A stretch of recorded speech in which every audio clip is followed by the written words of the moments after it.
दोस्तों, एक कुत्ते ने यमराज को सुनाई मनुष्य जीवन की कड़वी सच्चाई सुनकर आप भी चौंक जाएंगे। इस प्राचीन कथा में हम आपको बताएंगे कि कैसे एक कुत्ता यमलोक पहुंच जाता है और यमराज से शर्त लगाता है और यमराज उस शर्त में कुत्ते से हार जाते हैं और फिर यमलोक के सारे नियम बदलने पड़ते हैं। इस कथा में हम जानेंगे भगवान विष्णु ने यमराज को मनुष्य जीवन के संबंध में कौन सा महत्वपूर्ण ज्ञान दिया है। तो चलिए दोस्तों, आपका समय बर्बाद ना करके कथा को शुरुआत करते हैं। दोस्तों, प्राचीन काल में मध्य देश में एक अत्यंत शोभायमान नगरी थी। उस नगरी में एक धनवान सेठ रहता था। उस सेठ के पास एक लाल रंग का कुत्ता होता है। वह सेठ बहुत लालची और कपटी स्वभाव का होता है, किंतु वह भगवान विष्णु का परम भक्त होता है। वो हमेशा अपने इष्टदेव भगवान विष्णु की पूजा आराधना करता रहता था। फिर एक दिन उस सेठ की भक्ति से प्रसन्न होकर भगवान विष्णु उससे मिलने के लिए पधार हैं और उसे दर्शन देते हैं और कहते हैं, हे वत्स, मैं तुम्हारी भक्ति से अत्यधिक प्रसन्न हूँ। मांगो, तुम्हें जो भी वर चाहिए, तुम्हारी जो भी इच्छा और मनोकामना है, मैं अवश्य पूर्ण करूँगा। वह सेठ भगवान विष्णु से कहता है, हे प्रभु, मैं आपके दर्शन करके धन्य हुआ। प्रभु, मुझे कुछ नहीं चाहिए, मेरे पास आपका दिया हुआ सब कुछ है। फिर वह सेठ एक सादा कागज निकालता है और भगवान विष्णु से कहता है, हे प्रभु, आप इस कागज पर अपने दस्तखत कर दीजिए ताकि मैं दुनिया के लोगों को भगवान के होने का सबूत दिखा सकूं। आजकल दुनिया में कोई यह मानना ही नहीं चाहता है कि भगवान है। फिर भगवान ने कहा, ठीक है वत्स, लाओ, मैं तुम्हारे कागज पर दस्तखत कर देता हूँ। इतना कहकर भगवान विष्णु उस सेठ के कागज पर दस्तखत कर देते हैं और अंतर्ध्यान हो जाते हैं। फिर वह सेठ उस कागज को हमेशा अपनी जेब में ही डालकर रखता था ताकि वह दूसरों को भगवान के होने का सबूत दिखा सके। फिर कुछ दिनों बाद उस सेठ का वह कुत्ता मर जाता है, जिससे वह सेठ बहुत ही दुखी हो जाता है। सेठ का कुत्ता मृत्यु के बाद यमलोक में जाने लगता है। फिर यमलोक पहुंचने के बाद वह कुत्ता यमराज के सामने आकर खड़ा हो जाता है। यमराज उस कुत्ते का लेखा जोखा निकालते हैं और कहते हैं, हे श्वान, तुमने तो पशु का जन्म पाकर भी कोई पाप नहीं किया है। तुमने हमेशा अपने मालिक के साथ वफादारी की है, कभी किसी पशु पक्षी आदि प्राणियों को कष्ट नहीं दिया है। तुमने अपने सभी काम बड़े ईमानदारी के साथ किए हैं। हे श्वान, एक कुत्ते का जन्म पाकर भी तुमने कोई भी घृणित कार्य नहीं किए हैं, इसीलिए तुम्हारे सभी जन्मों के पाप अब नष्ट हो चुके हैं। हे श्वान, अब तुम बताओ, तुम किस लोक में जाना चाहते हो? तुम जहाँ चाहोगे वहाँ तुम्हें भेजा जाएगा। तुम जिस प्राणी का जन्म चाहते हो वह जन्म भी तुम्हें दिया जाएगा। हम तुम पर बड़े ही प्रसन्न हैं। शीघ्र बताओ, तुम्हारी क्या मनोकामना है? फिर वह कुत्ता बोलने लगता है, हे धर्मराज, आप चाहे मुझे नरक में भेजो या स्वर्ग में, मैं कहीं पर भी जाने के लिए तैयार हूँ। लेकिन मेरी आपसे विनती है कि मैं जिस भी स्थान पर रहूँ, मैं किसी मनुष्य के बंधन में ना रहूँ। मुझे किसी मनुष्य की गुलामी ना करनी पड़े और ना ही मुझे मनुष्य का जीवन चाहिए। आप कृपा करके मुझे कोई उचित स्थान प्रदान करें। कुत्ते की बात सुनकर यमराज आश्चर्यचकित होते हैं और सोचने लगते हैं कि मनुष्य का जीवन पाने के लिए तो देवता भी तरसते हैं, फिर यह कुत्ता मनुष्य का जीवन ना देने की कामना क्यों कर रहा है? फिर यमराज उस कुत्ते से कहते हैं, हे श्वान, तुम मनुष्यों से इतना द्वेष क्यों करते हो? मनुष्य का जन्म पाने के लिए तो बड़े बड़े देवता भी तरसते हैं। पृथ्वी पर तो मनुष्य का जीवन ही सर्वश्रेष्ठ है, फिर क्यों तुम मनुष्य का जन्म नहीं पाना चाहते हो? इससे पहले तुम्हें कभी मनुष्य का जीवन नहीं मिला है, शायद इसलिए तुम मनुष्य जीवन के फायदे नहीं जानते हो। तुम एक बार मनुष्य का जीवन प्राप्त करके देखो, तुम्हें पता चलेगा कि उसके कितने फायदे हैं। यमराज की बात सुनकर वह कुत्ता कहता है, हे धर्मराज, मैं जानता हूँ कि मनुष्य का जन्म कितना अनमोल है, लेकिन मनुष्य बड़ा ही स्वार्थी, धूर्त, कपटी और चालाक होता है। जब वह अपना मतलब देखने लगता है तो सही गलत सब कुछ भूल जाता है। उसकी तृप्ति किसी चीज से नहीं होती, सारे संसार का धन भी उसे मिल जाए तो भी वह संतुष्ट नहीं रहता, उसकी भूख कभी नहीं मिटती है। मनुष्य बड़ा ही असंतोष होता है, वह अकारण ही दुखी रहने लगता है और दूसरों को भी दुख देने लगता है। मनुष्य मुझ जैसे बेजुबान जानवरों को अपना गुलाम बनाकर रखता है और अपना काम निकलवा रहता है। इतना ही नहीं, मनुष्य तो भगवान को भी धोखा देता है। इसीलिए मुझे मनुष्य जन्म नहीं चाहिए। यमराज कहते हैं, हे श्वान, ये तुम क्या कह रहे हो? मनुष्य भगवान को धोखा भला कैसे दे सकता है? तुम जरा बताओ, मैं भी तो जानूं। फिर कुत्ता कहने लगता है, हे धर्मराज, मनुष्य जब मंदिर में जाता है तो स्वार्थी मन से भगवान की पूजा करता है। भगवान से कहने लगता है, हे भगवान, मेरा ये काम बना दो। मैं इतने पैसे चढ़ाऊं, दान धर्म करूंगा, भंडारा करूंगा, गरीबों को कपड़े दान करूंगा। लेकिन जब उसका काम पूरा हो जाता है तो वह सब कुछ भूल जाता है। आगे बढ़ने की होड़ में वह अपनों का ही शोषण करता रहता है, एक दूसरे की टांग खींचने में लगा रहता है, ना खुद ऊपर उठने का प्रयास करते हैं, ना दूसरों को उठने देते हैं, ना चैन से खाते हैं, ना खाने देते हैं। अपना काम बनाने के लिए दूसरों को धोखा देता है और उसकी धूर्तता तो देखिए, वह भगवान को भी लालच दिखाकर अपना काम बना लेता है। जब काम पूरा होता है तो कहता है, भगवान के पास तो सब कुछ है, मैं उन्हें क्या दे सकता हूँ? इस प्रकार से कहकर वह अपनी बात से मुकर जाता है। ये यमराज, इंसानों के बुरे कर्मों को गिनाते गिनाते मैं थक जाऊंगा, किंतु उसके बुरे कर्म समाप्त नहीं होंगे। उसकी चालाकी के आगे तो देवता भी कुछ नहीं है। कुत्ते की बात सुनकर यमराज कहते हैं, हे श्वान, माना कि इंसान बहुत चालाक है, लेकिन वो हम देवताओं को मूर्ख नहीं बना सकता, क्योंकि हमारे यहाँ जितने भी जीव आते हैं उन्हें हम ही दंड देते हैं।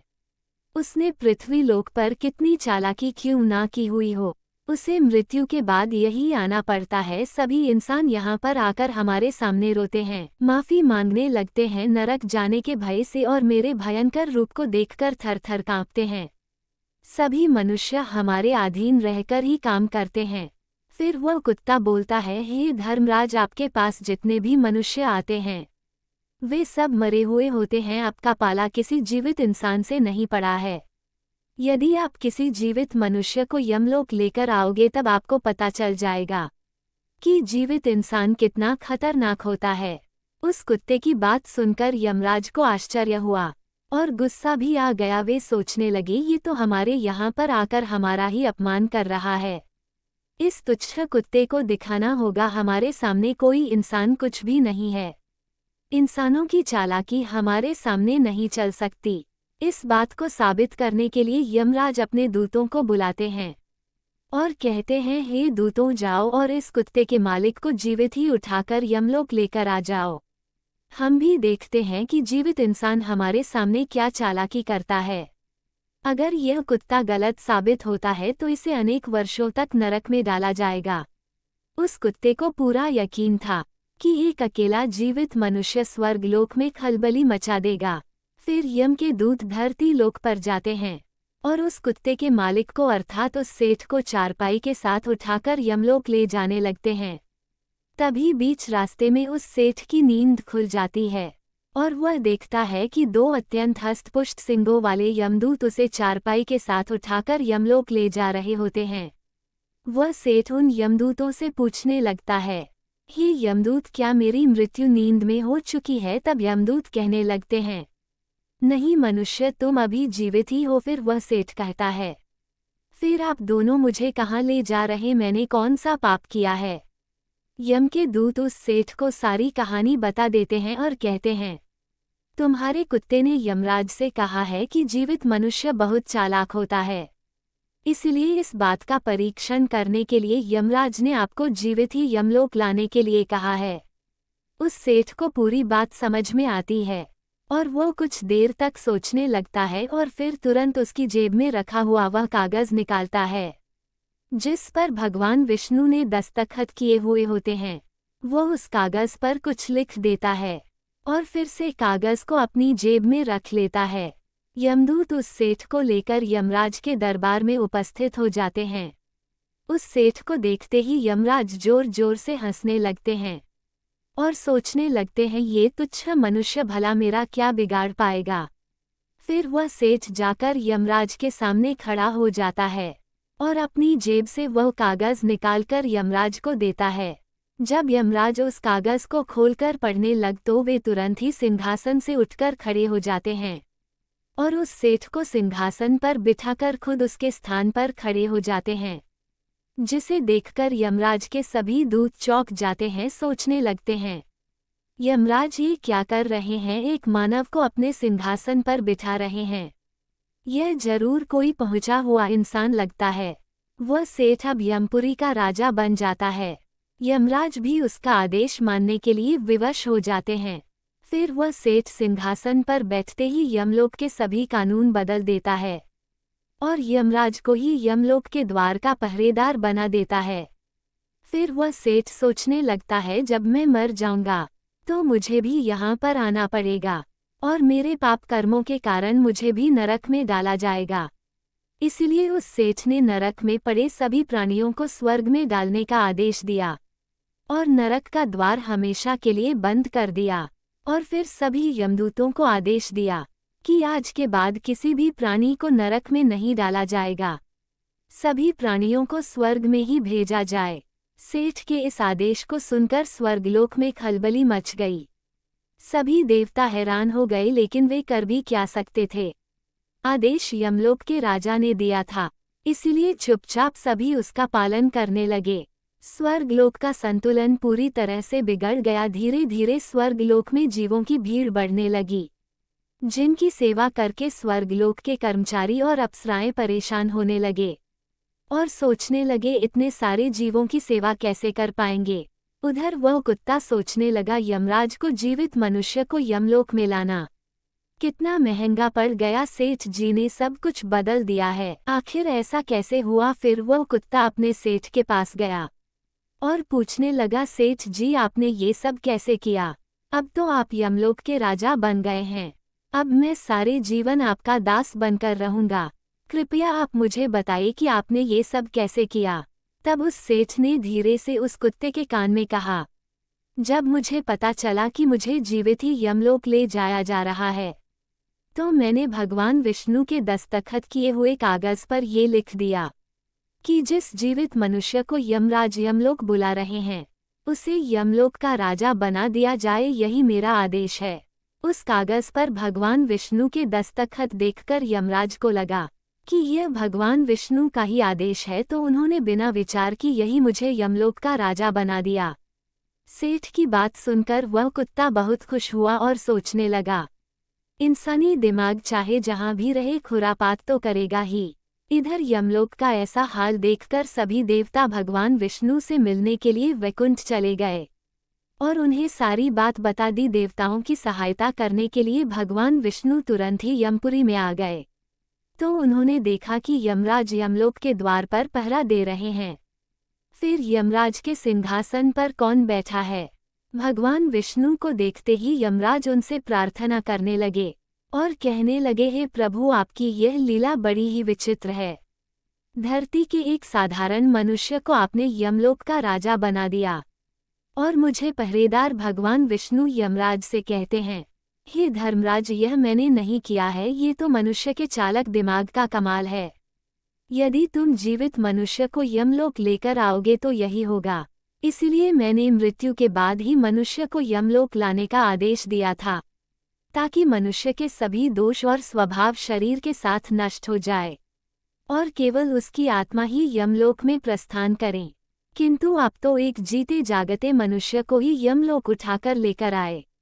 यमराज से इतना कहकर भगवान विष्णु आगे बढ़े। फिर जब उस सेठ ने भगवान विष्णु को आते हुए देखा तो वह तुरंत यमराज के सिंहासन से उठकर खड़ा हो गया और बोलने लगा, हे प्रभु मुझे क्षमा करो, मैंने अपने कुत्ते को नरक में जाने से बचाने के लिए और मनुष्य की बुद्धि का बल दिखाने के लिए ही ऐसा किया। मैं आपके द्वारा दिए गए वरदान का दुरुपयोग नहीं करना चाहता था। हे प्रभु मैं आपके दर्शन करके धन्य हो गया, अब मुझे किसी चीज की अभिलाषा नहीं है। फिर भगवान विष्णु मुस्कुराए और उन्होंने उस सेठ को क्षमा कर दिया। फिर वह सेठ धरती लोक पर लौट गया। भगवान विष्णु ने भी यमराज को फिर से यमलोक की गद्दी पर बिठा दिया और वे भी वैकुंठ लोक लौट गए। यमराज फिर से अपने सिंहासन पर बैठ गए। तब वो कुत्ता यमराज से कहने लगा, हे धर्मराज, देखिए आपने जीवित मनुष्य की चालाकी, एक जीवित मनुष्य क्या क्या कर सकता है। इसलिए मैं मनुष्य नहीं बनना चाहता। मनुष्य जब स्वार्थी बन जाता है तो वह अंधा हो जाता है, उसे दोस्त परिवार दिखना बंद हो जाते हैं। लालच में वह धर्म को भी भुला देता है और अनिष्ट कार्य करने लगता है।